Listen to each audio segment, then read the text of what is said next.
Hello there gamers, and welcome to the second episode of Better with Beta. Today we're going to be looking at all the blocks you see in front of me, part of the new 1.16 beta. As you can see, we are currently in a version 1.16.220.52, and we have all the blocks in front of us. Oh, all of them but the ores, which we'll move on to later as their texture change. Well, these are the texture changes of the new ores.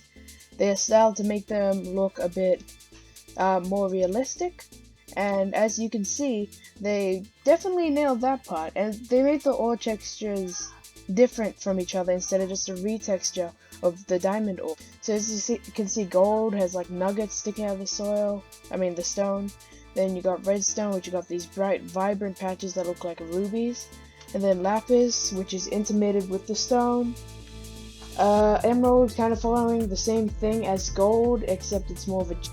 And as you can see here, the iron is made to look like striped iron, like you're mining veins of iron. And so that's practically the change to the ore textures. They're the same on top and underneath and everything. Moving on to the copper block.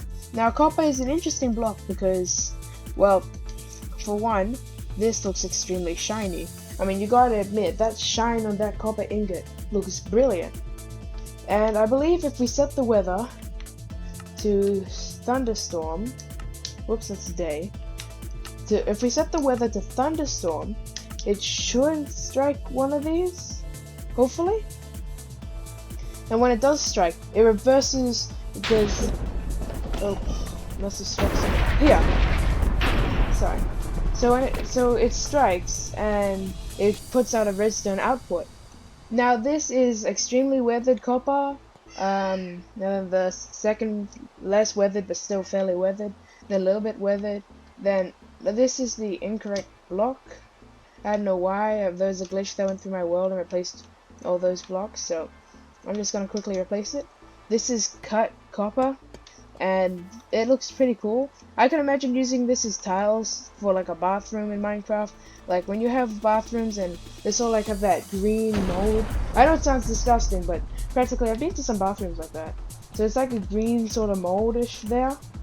As you can see, the lightning rod attracts lightning, and the copper ingot and stuff. Now we move on to the lush cave features, which is what I'm really excited about because I haven't known about these. I'm going to turn it off the rainy weather because that's just sad. But I didn't know about these until I looked at recent updates to the beta. And it has a lot of really cool features, like these dripstone blocks, these azalea bushes, and even this mossy thing here, mossy carpet. Now there is a mossy block, I didn't put it here, but it's over here. And practically it looks like the grass block from some tweaked versions of like vanilla tweaks, and practically has the same texture as mossy carpet except in block form. We have the big drip leaf plant here. Wait, hold up, nope, never mind. So I don't know what to do with the small drip leaf. Maybe they haven't fully added in its functionality yet, because you can't place it anywhere except in the item frame, of course, which is why I have it stored there. And the big drip leaf, it breaks over time when you stand on it, which is a nice feature. Oh, I'm flying. So it breaks over time when you stand on it, and then you can slide through like that. And this here is another feature of the lush caves. It's what is it?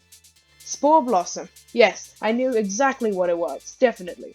Anyway, this spore blossom, it generates particles around it, and I think it's a light emitter. We wouldn't be able to test that because it's always day, but I think it's a light emitter. Next up, we have these roots here. They're called the hanging roots. They're hanging from a block known as the rooted dirt, which is up here, as well as the spore blossom. Now, the spore blossom, I think, generates light, as I said before, in the lush caves, or was that the other berries? I don't remember. Anyway, these dripstones, I believe, when you break them, they drop? Yeah. Oh, it even breaks that. That's really cool. I really like how it broke that. But the thing is, there's a current bug, or maybe it's an intended game mechanic, where you cannot place this to make it grow any further. I don't know if and you can't do the same thing for this as well. But let me just, yeah. So, let me just get some, would it be bone meal? Would they do bone meal, I'm guessing? Oh! Yep, that does bone meal. Can we climb up it? No. But I guess if someone was standing on that, and then it sort of broke, yeah, you take 4 damage from that. So can you bone meal this? No, what about this? Nope. Oh, whoops. What about this? Oh! Oh. So it replaces, oh, with mossy carpet. Oh, that's interesting. And it made another azalea tree. Now the azalea trees are mostly found, on the overworld when the new generation comes. On top of some, on top of some of my frame rates. On top of some glass blocks, because they, oh no, yeah, give me a sec. Because they lead to lush caves. Now under the grass blocks are these root blocks, and if you follow the root blocks you will eventually end up in a lush cave. Of course this hasn't been added to the beta version of Minecraft Bedrock yet, but has been on the Java version. So yeah, so azalea bushes will be on top of grass blocks and you just gotta follow them down to the lush caves. Moving on to the last part of this video, the miscellaneous sort of this video, where you have the caves and cliffs update. You have the goat, which I've talked about in my previous Better with Beta, and we have the glow squid. I voted for this mob, and not because of Dream. I just really liked how it was a luminous light source. So we have the glow ink sack, which can be crafted into a glowing item frame. The glowing item frames currently have a bug. When you place them down, they look like that, even when you place items in them. I've seen that texture before on some items, but I really don't know what's going on there. So maybe we should report that bug to Mojang. And here we have the glow squid spawn egg, the goat spawn egg, and the horn. I'm not going to blow the horn because I know that killed a couple of your ears last time on the video.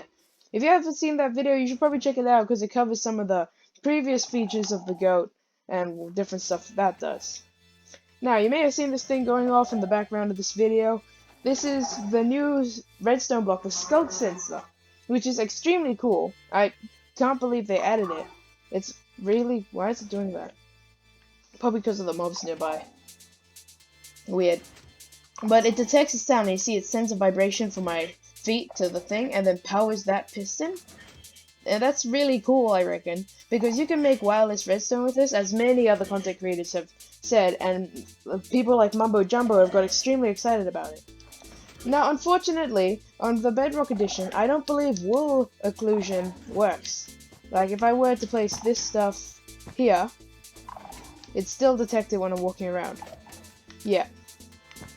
So, we still haven't had most of the functionality. By most, I mean some of it, because the skulk sensor, its two main things is to detect vibrations and to not detect vibrations. Now the wool, as stated at, oh, what's going on?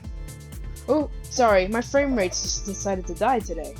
Now, so, yeah, Minecon Earth, sorry, not Minecon Earth, Minecon Live 2020, we saw that this wool occlusion will be in the skulk sensors.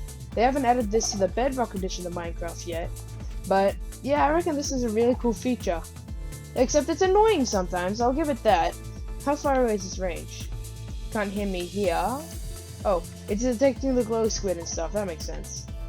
Well, thank you for watching this episode of Better with Beta, and I'll finish with a nice flyby of some of the 1.17 mountains. As you will see, they are pretty awesome.